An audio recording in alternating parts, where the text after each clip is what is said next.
봄 소식이 가득합니다. 곳곳에 꽃이 많이 피네요.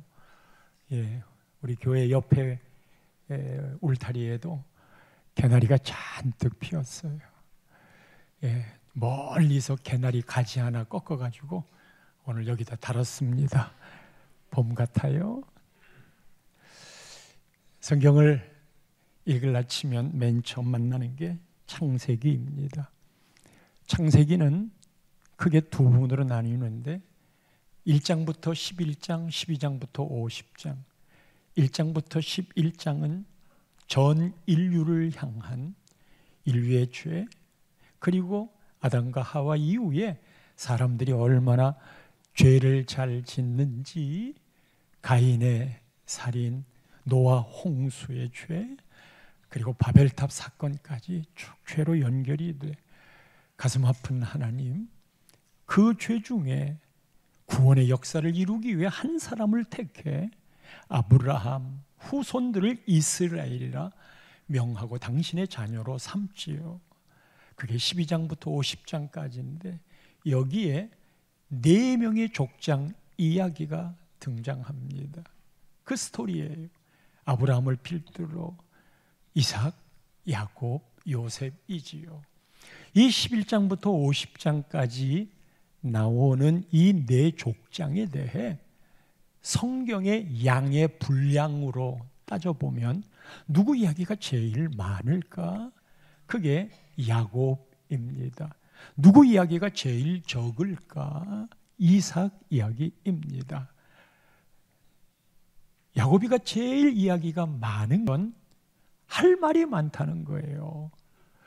그의 삶의 좌충우돌 겪어왔던 일들이 할 이야기가 많아서 분량이 많아지고, 이삭은 모리아산에 아들 번제로 드린 것 외에 큰 인생의 사건들이 일어나지 않아요. 동시에 평안한 거지요. 성도 여러분, 이 두 가지 삶 중에 여러분 어떤 걸 더 원하시나요? 내 삶에는 이야기하고 싶은 게 많아, 좀 힘들고 어렵더라도, 아니면 내 삶은 그런 거 말고 그냥 할 말 많지 않아도 평안했으면 좋겠어. 이 군에 갔다 오면 고생 많이 하고 훈련 고되게 받고 위험한 지역에서 근무했던 전방 사람들 할 말이 많지요. 유격 훈련도 내가 어떻게 받았는데, 그러나 후방에서 행정을 보고 있거나 그러면 군대에 대해서 할 말이 별로 없다는 생각을 해요. 여러분은 어느 쪽을 원하시겠어요? 사실 이 두 가지는 내가 선택한다고 갈 수 있는 길은 아니에요. 하나님이 내 인생의 길에 야곱처럼 이제 많은 고생을 했지만 할 말이 많게, 그럼 평안하게 살았지만 할 말이 적게, 그게 성경에 기록된 분량으로 이어지는 거지요. 그 안에서 어떤 것이 됐든 누릴 줄 알아야 하겠지요. 다른 사람하고 비교하지 마시고요. 왜 나한테는 이렇게 치질이 힘들어 그러지 마시고, 야곱의 파란만장한 할 이야기거리가 많은 삶의 시작은 장자권과 축복권으로 야기됩니다. 그리고 형 에서의 얼굴을 피해 외삼촌 집으로 피신 갔고, 그곳에서 20여 년 살면서 외삼촌의 2딸 그리고 그 몸종까지 부인 넷을 얻고 12명의 아들을 낳고, 자기보다도 더 단수가 센 이 장인을 만나서 그냥 모습처럼 살아갔어요. 그랬다가 장인한테 더 이상 당할 수가 없다고 생각하고 고향길을 올라갑니다. 하나님의 뜻이기도 했고요. 그런데 문제는 이거 형 에서를 만날 일이 깝깝한 거예요. 보통 두려움이 아닌 거예요. 그래서 지난주 말씀을 할 때 이 형의 마음을 누그러뜨리기 위해 먼저 앞서 사신을 보내고, 그리고 예물을 준비하는데 거기에 있는 짐승 수많은 값어치가 지금 시가로 5, 6억쯤 된다고 그랬잖아요. 그거를 다 준비를 하고 두 떼로 나누어서 한 떼를 치면 한쪽 떼는 살아나려고 반타작이라도 하죠. 그리고 제1진, 2진, 3진을 보내면서 형 에서가 만날 때마다 형의 마음을 누그러뜨리도록 작전을 짰어요. 다 보냈어요. 그리고 야복강가 다 건넜는데 자기 혼자 남은 거예요. 이게 오늘 본문 24절의 시작입니다. 야곱은 홀로 남았더니, 성도 여러분, 우리의 인생길을 살아가다가 이렇게 자기 혼자 단독으로 남을 때가 있습니다. 우리가 주변에 함께 섞여서 살 때는 그런 걸 잘 모르지만 어떤 이유가 됐든지 내가 너무 어렵게 사니까 이것들이 나를 깐번에 하는 상황이 됐든지 아니면 왕따를 당하던 시절이 됐든지 하여튼 어떤 게 됐든 단독자로 설 때가 있어요. 인생 살아가다가 이 단독자로 서게 될 때가 있으면 한탄하지 마세요. 하나님이 단독자로 세우실 때에 그 일을 통해 나의 아이덴티티, 나의 정체감을 보게 하고, 모세는 애굽의 왕자로 있었던, 날아가는 새도 떨어뜨릴 권세가 있었던 그때는 하나님을 못 만났지만 쫓겨나서 미디안 광야에 양을 칠 때 그때 진정한 하나님을 만나게 되는 것이야. 살다 보면 자식도 떠나고 부모는 더 먼저 떠나고 그리고 아내가 됐든 남편이 됐든 떠날 때 나 홀로 남을 때가 있어요.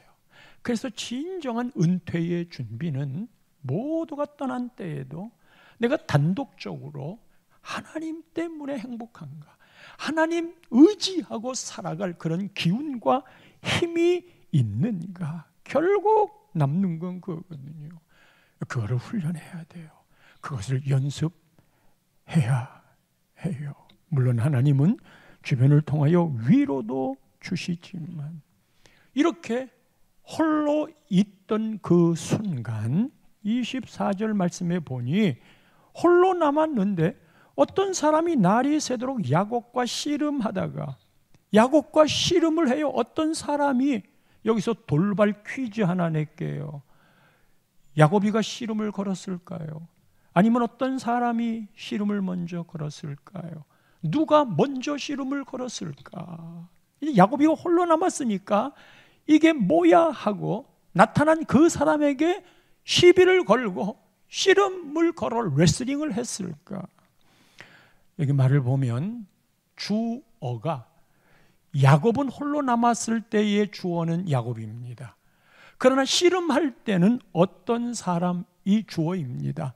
말하자면 야곱이가 씨름을 먼저 건 게 아니고 어떤 사람이 홀로 있는 야곱에게 씨름을 건 거예요.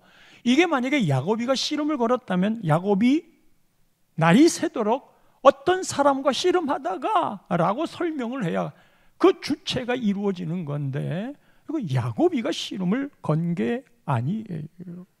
어떤 사람이 먼저 와서 씨름을 걸었어요. 우리 신앙이 그렇거든요. 야곱이가 베델에서 형한테 쫓겨나와 노숙을 하게 됐잖아요. 여관 같은 것도 없어요. 돌베개를 베고 잠을 자는, 그래도 꿈을 꾸잖아요. 여러분, 꿈이란 나한테서 나오는 거예요? 꿈은 꾸어지는 거지 꾸는 게 아니잖아요. 내가 하는 게 아니에요. 사닥다리가 있는데 하늘에 닿았어. 땅에서 사닥다리를 아무리 올린다고 해도 하늘에 닿겠어요? 그 사닥다리는 땅에서 올린 게 아니고 하늘에서 내려온 사닥다리예요. 우리 신앙의 모든 걸음들이 그것이 기본임을, 근거임을. 어떤 사람이 홀로 남은 야곱에게 시비 걸었어요. 그렇다면 이 어떤 사람이 누구일까요? 오늘 본문 30절의 야곱이가 어떤 사람에 대한 정체를 이렇게 이야기합니다. 그가 이르기를 내가 하나님과 대면하여 보았으나 내 생명이 보존되었다 함이더라. 하나님과 대면했지만 나는 죽지 않았다 이거예요. 그러니까 그 씨름한 사람이 누구예요? 그게 야곱이가 볼 때 하나님인 거예요. 호세아 선지자는 이 사건을 끌어다가 이렇게 이야기합니다. 호세아 12장 3절과 4절, 호세아 선지자는 이 부분을 3절 말씀에 야곱은 모태에서 그의 형의 발뒤꿈치를 잡았고 야곱이가 형의 발뒤꿈치를 움켜잡았어. 또 힘으로는 하나님과 겨루되, 누구랑 겨루? 하나님과 겨루되. 그러니까 어떤 사람이, 호세아 선지자가 이야기하는 건 하나님인 거예요. 4절 말씀으로 넘어갑니다. 천사와 겨루어 이기고 울며. 누구랑? 천사랑. 하나님이 나오고 천사가 나오는 거예요. 영적 존재인 거예요. 그래서 우리는 보통 하나님의 천사, 하나님의 사자, 어떤 사람을 그렇게 이야기하며 겨루어서 결국은 오늘 본문에도 나오지만 이기고 울며 그에게 간구하였으며. 어떤 사람이 먼저 씨름을 건 거라면 이게 기도일까요? 기도는 내가 하나님을 찾는 것부터 시작해요. 기도라는 정의는. 그런데 이거는 어떤 사람이 먼저 야곱을 찾아온 거예요. 그랬다가 그 이후에 내게 축복하지 않으면 떠나지 못하겠다는 그 말을 야곱의 간구로 받아들여서 여기서 그에게 간구하였으며 라고 기도로 연결을 시킵니다만, 하나님은 베들에서 그를 만나셨고 거기에서 우리에게 말씀하셨나니 오늘 이 시간도 이 사건을 통해 우리에게 말씀하시는 것입니다. 그렇다면 말이에요, 왜 하나님이 야곱이에게 씨름을 먼저 걸었을까? 사람들이 많을 때 씨름 걸어봐야 소용없어요. 야곱이가 다른 것 생각을 할 테니까. 홀로 외로이 남았을 때, 그리고 그의 마음에는 지금 형을 만나는 불안감이 가득할 때 하나님이 찾아오셔서 씨름을 걸었어. 우리 삶에 하나님이 늘 먼저 찾아오셔. 내가 하나님을 사랑해서 교회에 나오는지 알지만 하나님이 먼저 나를 사랑했다 말씀하시고, 내가 그런 하나님을 먼저 택한 줄 알았더니 하나님이 나를 그것도 태초 전부터 택하셨다 말씀을 하시니, 하나님이 우리를 찾아오시는 거예요. 모든 다른 종교들은 나로부터 신을 찾는 거지만 오직 기독교만 하나님이 뭐가 아쉬워서 나를 찾아오실까라고 생각이 들 정도로, 그래서 그걸 하나님의 사랑이라고 말하는 것이지. 찾아오셨어. 먼저 홀로 있는 야곱에게, 죽을 것 같은 두려움이 있는 야곱에게 오셔서 뭘 했느냐 하면 씨름했어요. 같이 붙잡고 씨름을 해요. 하나님에 대한 이해를 하실 때 성도 여러분, 하나님이 하늘 위에서 팔짱을 딱 끼고 존엄한 자리에 앉으셔서 이것들 어떻게 하는가 보자. 아무개 집사 그렇게 하지 말라니까, 그 길로 가지 말라니까, 그렇게 살지 마. 이렇게 호령하시는 하나님이 아니세요. 우리의 삶에 오셔서 내 삶에 나를 설득하도록 오셔서 같이 땀을 흘리면서 씨름하시는 게 하나님이시라니까요. 내 인생의 삶에 하나님이 그렇게 높이 선반에 얹혀 놓은 나하고 너무나 먼 그런 존재가 아니라 실제로 내 삶에 찾아오서 씨름하시면서 나의 갈등, 죄를 지을까 말까, 세상으로 갈까 말까, 그런 유혹들이 찾아올 때 나하고 같이 삿발을 붙잡고 씨름을 하신다니까요. 그렇게 가지 말라니까. 이 길로 가야 돼. 지금 네가 가고 있는 그 걸음은 죄를 짓는 걸음이야.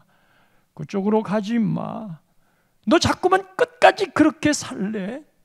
그리고 내가 가는 길목을 막아서서 때로는 양팔을 벌리시기도 했고요. 그걸 말을 안 들으니까 가시덤불을 놓기도 했고요. 그걸 말을 안 들으니까 회초리로 종아리를 때리기도 했고요. 그것이 여러 형태로 나타나잖아요. 그것도 안 되니까 나중에는 가던 길에 불을 질러서라도 너 그렇게 가지 마.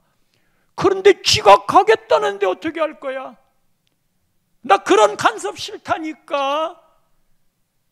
내가 알아서 할게요, 하나님. 그래서 부모가 교회 안 나오는 자식에게 가장 큰 기도의 제목이 예배 드렸으면 좋겠다는 거잖아요. 이 자식들이 부모의 말을 끊는 방법이 뭐냐 하면 강요하지 마세요. 제가 안 간다는 것도 아니고 제가 마음이 내키면 갈게요. 마음이 좋아지면 갈게요. 마음이 좋아지는 때가 언제인지 말하지 않지만 마음이 좋아질 수 없어요. 그럼 마음이 좋아질 때가 있거든. 그때가 언제냐 하면 하나님이 완판치를 매길 때예요. 그러기 전까지는 돌아오지 않습니다. 우리의 본능이 그래요. 그리고 예배 1시간 반 드리는 걸로 우리가 일주일을 살아가고 있는 판인데 이 세상의 가치가 가만두겠어요? 그리고 마귀가 우리를 가만두겠어요? 여기에 맞서서 함께 그것을 이겨나갈 수 있는 영적인 힘들을 키우지 않으면, 여러분 다 신앙생활 잘하고 있다고 생각하지만 천만에 그렇지 않아요. 오히려 속으면서 살아가는 길들이 내가 교회 나오면서도 속고 사는 일들이 왜 없겠어요? 하나님이 오셔서 지금도 내 삶에 씨름을 하셔요. 그런데 이 씨름을 하다가 25절 말씀을 보면 자기가 야곱을 이기지 못함을 보고, 하나님이 왜 야곱을 못 이기겠어? 여기서 이기지 못했다는 건 야곱이가 끝까지 고집을 피운다는 거예요. 결국 신앙생활 하다 보면 이 싸움이에요. 끝까지 불순종해요. 순종하면 쉬울 텐데 하나님이 지는 법은 없어요. 그러나 이 표현은 이 자식이 고집을 끝까지 꺾지 않는구나. 그렇다면 지금 그 고집이 뭔가를 보셔야 돼요. 무슨 고집을 안 꺾기에 이러는 것일까? 그건 이기지 못함을 보고는 그 다음에 하신 게 야곱의 허벅지 관절을 치매, 야곱의 허벅지 관절이 그 사람과 씨름할 때 어긋났고, 나중에 뒷부분을 보면 이것 때문에 절었어요. 제대로 못 걸었어요. 어쩌면 평생 제대로 못 걸었을 수도 있어요. 성도 여러분, 우리는 우리의 고집적인 생각이 있습니다. 어린 꼬마 애들도 그래요. 그래서 부모가 이야기를 하면 지독하게 안 들어 처먹어. 그때 쓸 수 있는 방법들이 이런 무력적인 방법으로 등장하는데, 회초리도 써야 되는데 지금은 다 그 인권의 문제에 걸려가지고 초다를 금하는 것, 못 때리게 해요. 교육을 못하게 해요. 그 선생님이 학생들을 가르칠 수가 없고, 부모도 자식들을 제대로 가르칠 수가 없고, 그런 시대에 이겨먹을 수가 없어요. 그러니까 허벅지 관절을 쳤어요. 이 허벅지 관절이 옛날 성경에는 환도뼈라고 그랬어요. 이 환도뼈의 위치가 어디냐 하면, 그냥 편한 말로 사타구니 있잖아요. Y존이라고 표현도 하지만 거기에 사람의 생식기가, 생식의 시작이 생명의 시작이에요. 그것이 생명의 근원인 거예요. 거기를 쳐버렸어요. 그게 지금의 고관절쯤 되는 부위예요. 그 조인트가 되는 이 부분을 쳐버렸어요. 여러분, 고관절 조심하세요. 나이가 들으면 화장실에 있다가 전화벨 소리가 울리니까 뭐 그렇게 바쁘셔가지고 팍 나가다가 팍 하고 넘어져가지고, 그래서 고관절 다셔버리면 그 다음 못 일어나요. 그래서 그 다음 돌아가셔요. 고관절이 그렇게 중요해요. 이 고관절을 좀 걷지를 못하잖아요. 걷지를 못하면 근육이 계속 빠지는 거예요. 어떻게 하든지 걸을 수 있도록 애를 써야 되는 거고, 그래서 그 걷는 것에 대한 강조를 하는 바인 바. 젊었을 때야 모르지요. 이 허벅지 관절 여기를 쳐버렸어요. 여기를 쳐버린 이유는 이게 반은 죽여놓은 거예요. 네 고집대로 계속해. 그건 얼마나 고집이 세면 이기지 못했다고 표현했을까? 그렇다면 완펀치를 먹여서 두드려 팼어요. 못 일어나게 했어요. 이게 급소 같은 곳이잖아요. 성도 여러분, 우리 인생길을 여러분 가만히 되돌아보고 묵상하면 하나님이 여러분들의 그런 타치를 했어요. 어떤 때는 신체상의 어려움이 있기도 하고, 어떤 때는 가족과 자식들의 문제나, 어떤 때는 사업의 문제나, 어떤 때는 이 부부의 문제나, 이게 어그러져서 허벅지 관절을 다쳐서 도무지 일어날 수 없는, 일어나고 싶지도 않은 그런 상황을 겪었을 때가 있어요. 어떤 사람은 손가락 마디가 잘려나갔는데 고백을 하더라고요. 내가 하나님 떠나서 내 마음대로 살았는데 이게 상징이라고. 그런데도 그때만 깨닫고 똑같아요. 이게 이렇게 질긴 거예요. 여러분, 이런 일을 만났을 때 이거를 학습 효과로 받아들이는 두 부류가 있어요. 한 부류는 그래, 이게 맞아. 내 인생 이렇게 고집대로 해봐야 하나님이 나를 사랑하는 한 죽을 길 가게 하지 않는다. 죽을 길 가게 하지 않는다. 그런데 내가 못 깨달으면 죽을 길 가는 거예요. 그래서 그거를 깨닫는 사람은 그로부터 갈 길이 생기는 거예요. 제가 지난번에 입원했잖아요. 그리고 수술을 받았잖아요. 그리고 저는 퇴원한 그날부터 나를 다시 카운트를 했어요. 그리고 하나님과 나 사이에 하나님이 주시는 사인이 있어요.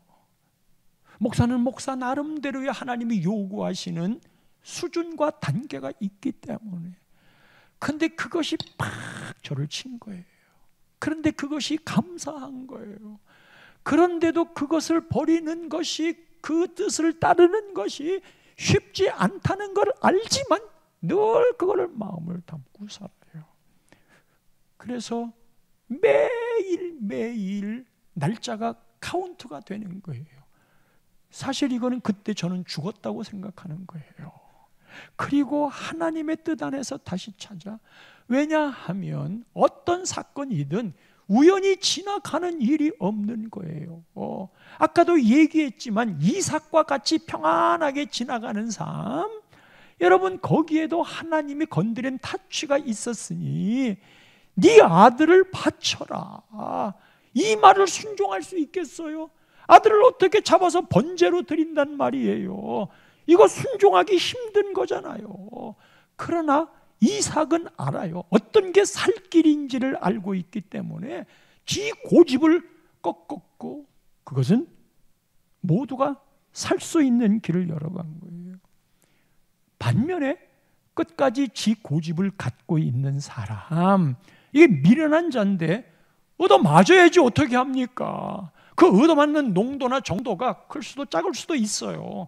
그런데 우리의 걸음걸음마다 하나님이 살아계시고 하나님이 타치한다면 그런 느낌들이 오는데 우리는 그걸 우연이라고 생각하고 별거 아니라고 생각하고 내가 그런 실수 안 하면 되지라고 생각하지만 그게 다 영적 더듬이가 때가 잔뜩 묻어서 그래요. 그리고 그때 묻은 걸 씻지 못하는 이유는 내가 지금까지 했던 신앙생활의 어떤 경험들, 이 세상에서 형성되었던 내 삶의 가치관, 아는 소리 하니라고. 하나님의 음성을 못 들어요. 근데 우리가 그 문제를 놓고 하나님 앞에 성령 안에서 기도하면 내가 참 잘났다고 생각했던 것들도 하나님 죄송해요. 그래서 주님을 닮아가는 모습으로 바뀌어지는 거거든요. 그렇다면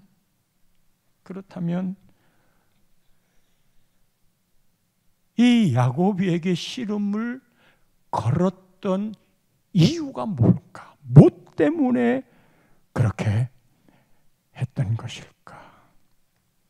그게 이름 속에 그 비밀이 나타나요. 이 이름을 말하기 전에 26절 보세요. 야곱이가 말합니다. 이 어떤 사람 천사가 가려고 하니까 나로 가게 해. 너한테 더 이상 볼 일 없어. 네가 네 고집대로 살아가니까 허벅지 관절 내려치고 네가 가서 살아 이 자식아. 근데 야곱이 당신이 내게 축복하지 아니하면 가게 하지 않겠습니다. 당신이 내게 축복하지 아니하면 가게 하지 않겠습니다.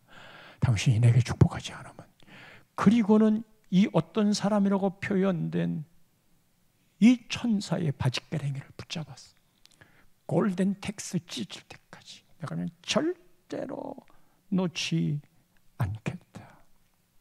옛날에 임마누엘 집에 김경식 목사님 매 해마다 오셔서 거기 이제 장애인들과 같이 예배를 드렸잖아요. 우리가 또 내내 섬겼고 하나님이 그 일을 참 기뻐하신다고 그러셨어요. 근데 그 목사님이 오셔가지고 내내 같은 말씀들을 하시지만 장애인으로서 꽤나 큰 일을 이루셨어요. 그런 면에 저는 존경을 합니다. 저분이 그런 존경을 받을 이유가 뭐가 있었을까? 그렇게 읽어가는 게 뭐가 있었을까? 근데 그분은 매번마다 와가지고 뭐라고 하냐면 나는 장애인입니다. 제대로 걷지도 못합니다.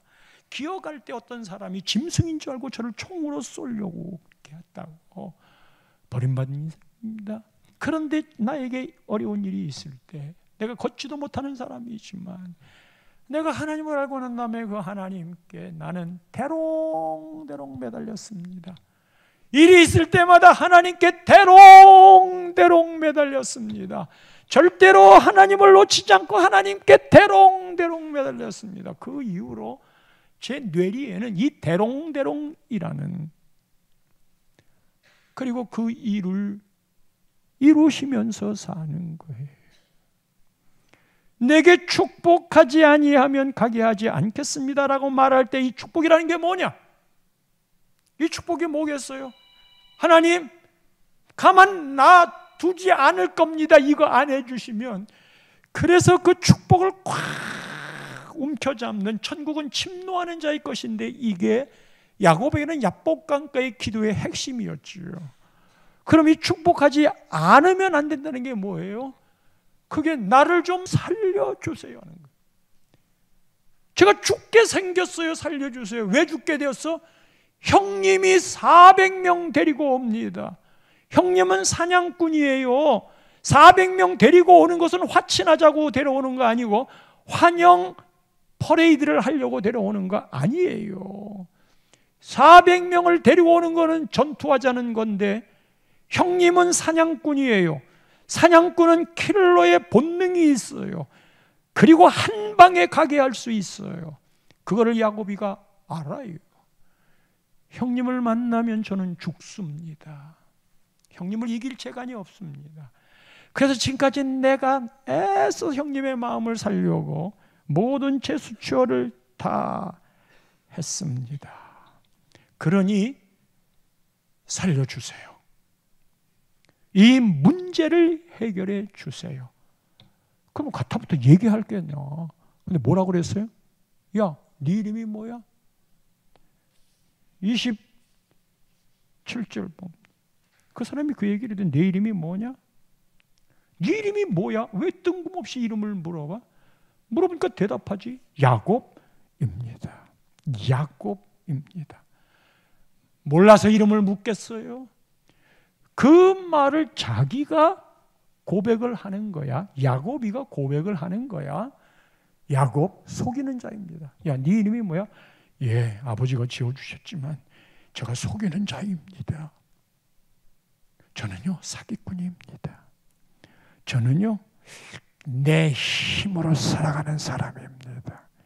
저는요, 제 것을 움켜쥐고 살아가는 사람입니다. 지금 네가 끝까지 네 고집을 안 꺾었던 것은 바로 그 이름을 놓지 않으려고 했던 거다. 네가 네 형님한테도 다 네 힘으로, 네 아버지한테도 네 힘으로 다 거두었지. 장인 집에 가서도 네가 원하는 아내를 얻기 위해 14년 봉사를 하고, 그리고 양떼를 먹일 때 네가 원하는 지혜를 짜서 얼룩진 거, 아롱진 거 이런 것도 다 작전을 짜서 네 소유가 많아졌잖아. 너는 지금도 홀로 남았는데 나 하고 싫음을 이기려고 한다. 즉 그것을 안 버리려고 한다. 죽어도 안 버리려고 한다. 그래서 너를 이기지 못했다고 했고, 그래서 너의 허벅지 관절을 쳤다. 네 마음대로 살아. 그게 바로 야곱, 네 이름이야. 네가 그렇게 사는 한 여전히 내 삶은 피곤해. 그것은 네의 형의 갈등 사라지지 않아. 사랑하는 성도 여러분, 오늘 이 말씀이 말씀을 듣는 나를 향한 말씀으로 다가서지는 않는지요. 우리요, 제가 저를 봐도 그렇고요, 지독한 고집쟁이에요. 그 고집일 때는 하나님의 안중에 없어요. 끝까지 지가 옳았다고 하고, 삼자 대결을 해서라도 그 옳은 것을 밝히려고 하고, 결국은 나를 증거하려고 하는 이 선악과를 따먹은 죄, 이게 끊임없이 나타나는 거예요.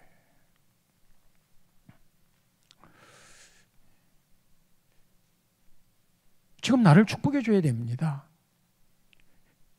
형의 분노로부터 제가 벗어나야 됩니다. 그러지 않으면 저는 죽습니다. 그러니까 나를 축복해 주세요. 네 이름이 뭐냐? 예, 속이는 자입니다. 사기꾼입니다. 내 뜻과 내 지혜로 살아가는 놈입니다. 한번 움켜잡으면 난 놓지 않으려고 하는 겁니다. 그래, 네 이름이 뭐냐 하는 것의 질문에서 야곱이가 자기 이름을 직접 말하면서 진단을 받았어. 진단을 받았어. 여러분, 내가 어떤 사람인가 하는 진단은 하나님 앞에 단독적으로 있을 때 진단을 받는 거예요. 어떤 일이 있을 때 하나님 앞에 단독자로 묵상을 할 때 어떻게 해 나가야 될 건가 하는 걸 하나님이 체크를 해 주셔요.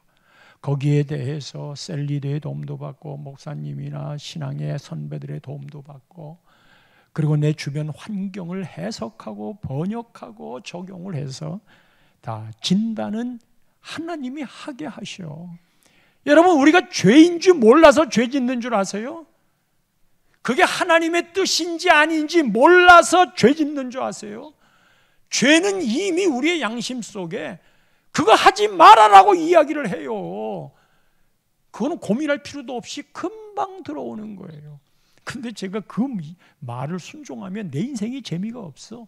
내가 요구하고 있는 이 육체의 본능이나 내 뜻들을 내가 포기하고 싶지 않아. 그게 야곱이에요. 그리고 지가 지 입으로 내가 그런 놈입니다 한 거예요. 여기까지가 진단이에요. 그러면 이 처방이 있어야 되잖아요. 이 처방을 28절에 보면, 야, 이제 야곱이라고 부를 게 아니라 이스라엘이라 부를 것이라. 그 뜻이 뭐냐 하면 하나님과 사람과 겨루어 이겼다. 하나님과 겨루어 이겼다. 그 이름이 네 이름이다. 사기꾼으로 살아가지 말고 거짓말쟁이로 살아가지 말고 이스라엘이라고 그래라. 그게 이제 나라 이름이 됐잖아요. 근데 그게 야곱에게 붙여진 이름이에요. 하나님과 겨루어서 이겼대. 여러분, 하나님과 겨루어서 이길 수가 있어요? 하나님이 누구랑 싸워서 져요? 하나님이 졌대. 하나님과 겨루어 네가 이겼다는 건 하나님 내가 졌다. 하나님이 질 수가 있어요? 하나님이 져주는 거지요. 하나님이 져준다는 건 하나님이 너를 받아주겠다, 너를 용서하겠다. 네 짓거리가 맨날 네 생각만 하고 살아가지만 너는 내 새끼이니까 내가 너를 받아주겠다, 그리고 너를 키우겠다.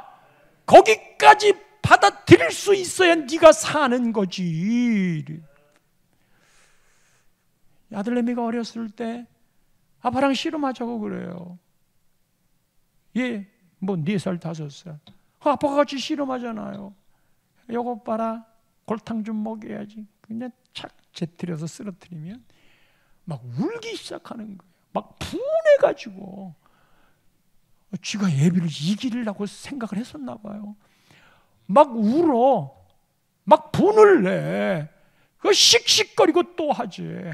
여러분, 애비가 자식이 이겨서 득될 게 뭐가 있어? 그래서 씨름을 하다가 발에 걸리는 척 하고서 탁, 와, 내가 아빠를 이겼다. 그게 얼마나 좋은지. 저 주는 거거든. 그리고 아들에게 용기를 주고 그렇게 살아가라고. 하나님이 우리를 보실 때 죄 있고 맨날 지고집대로 살고, 지금 여러분 이마에 고집 다 써 있어. 성도들 대하면서 늘 느끼는 게 그거야. 그래서 지가 옳다고 하기 때문에 계속된 분쟁이 끝나지 않아. 결국은 사단이가 아담에게 네가 하나님처럼 돼요. 내가 하나님이 돼서 자기가 선악을 다 판단하는 거예요. 선악과란 선악을 판단하는 게 뭐가 나쁘겠어요? 그런데 그 판단은 하나님이 하시는 걸로 내가 억셉해야 되는데 쥐가 하나님 자리에서 판단을 해버리는 거야. 그러니까 베드로가 예수님을 가리키고 있잖아요. 다른 사람은 다 버려도 나는 안 버린다고. 예수님이 뭐라고 그래서 네가 나를 버릴 거라니까. 그러면 그 말을 듣고 예, 알았습니다, 제가 조심할게요, 그래야지. 헤헤이, 다른 사람 다 버려도 나는 안 버린다니까요. 그래, 지금 야곱이가 이거를 못 버리고 있는 거예요. 지금까지 그렇게 살아왔어요. 이게 쉬운 일이에요? 이거를 버리는 일이 보통 힘든 일이 아니에요. 저도 그런 꾀로 많이 살아왔어요. 그리고 내 꾀로 하면 일들이 이루어졌어요. 그런데 그 마음속에 하나님은 그럴수록 점점 더 멀어져. 나이 들어서 하나님이 톡톡 치는 그런 회초리에 제가 이제 아는 거예요. 그리고 빨리 나의 이 삶의 야곱의 자세를 이스라엘로 바꿔야 되겠다. 야곱은 내 힘으로 사는 거야. 교회에서 회의하다가 순리를 따라서 교회가 지나가도록 해야 되는데 지 생각과 의견이 안 맞으면 이 교회가 죄인이 되는 거예요. 나쁜 마음은 아니겠지만 그렇게 주장하는 게 아니라 이제는 이스라엘로 살아라. 이게 하나님의 은혜로 살아야 된다. 네가 형을 이길 수 있을 것 같아? 사냥꾼 형 네가 이길 수 있을 것 같아? 근데 너는 네 꾀로 잔뜩 덤벼들었지. 네가 그 끄트머리에 기도는 했지. 그러나 그 기도도 너를 중심으로 한 기도이지 하나님의 은혜를 바라는 마음으로서의 기도인 거냐? 넌 야곱에서 이스라엘로 이제 그 이름을 바꾸어. 왜 그렇게 말하는 줄 알아? 너는 네 형이 하나님께 기도해서 나를 만났을 때 천사의 얼굴이 되게 해주세요 하고 형의 변화를 기도했지, 형의 마음이 누그러뜨리게 하려고 선물을 보냈지, 그리고 지금도 하나님께 기도하기를 우리 형이 바뀌게 해주세요라고 기도했지. 네가 야곱인 이상은 네 형 안 바뀐다. 그러면 네가 야곱에서 이스라엘로 바뀌어야만 네가 바뀌는 거다. 여러분, 형제간의 갈등을 푸는 방법이, 부부간의 갈등을 푸는 방법이, 아이고 저것이 변해야지, 저것이 바뀌어야지 내가 살 것 같아. 그래서 내가 끝없이 하나님께 기도할 때도 저 남편쟁이 저 못된 것 좀 바꾸어 주세요. 일리가 없는 건 아니야. 그러나 하나님은 그 남편을 바꾸는 게 목적이 아니야. 네가 바뀌어야 돼. 가족의 구원을 이루는 거는요, 저거 교회 안 나가는 거 저 미워 죽겠네, 저거 저러다 지옥 가면 어떡해, 그 마음이 가득 올라가지고, 그러면 거기에 감동이 될 수 있고 하나님의 역사를 이룰 수 있는 게 뭐냐? 내가 그것을 바라보는 안목들이 바뀌어야 되는 거예요. 가족을 대하는 나의 삶의 자세가 야곱에서 이스라엘로 바뀌라니까. 그것을 알고 난 다음에 그 자리를 분이엘이라고 그랬어요. 여러분, 야곱이가 맨 처음 도망 나와가지고 노숙해서 하나님을 만났던 곳이 벳엘이에요. 여기서 하나님을 만났어. 이 벳엘이라고 하는 건 엘은 하나님이라는 말이고 벳은 집이라는 거예요. 벳레헴, 레헴은 떡이에요. 그리고 집, 떡집이라는 거예요. 그 베들레헴이라고 하는 게, 그래서 벳엘, 하나님의 집이에요. 여기서 내가 하나님을 만났다. 그동안 몰랐는데 하나님을 여기서 만났다. 단독적으로 돌베개 베고 노숙을 하던 그 밤에 하나님을 만났어요. 이제 다 보내고 홀로 남아있던 이 야곱이가 야복 강가에서 주님을 만나고 하나님을 만나고, 분이엘이라고 그랬어요. 엘은 하나님이고 분이는 얼굴이에요. 이게 하나님의 얼굴인 거예요.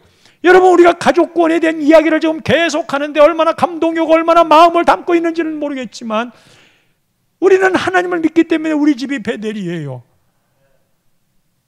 우리 집이 베델인데 이 베델에 나를 통해서 분이엘을 보여줘야 된다니까요.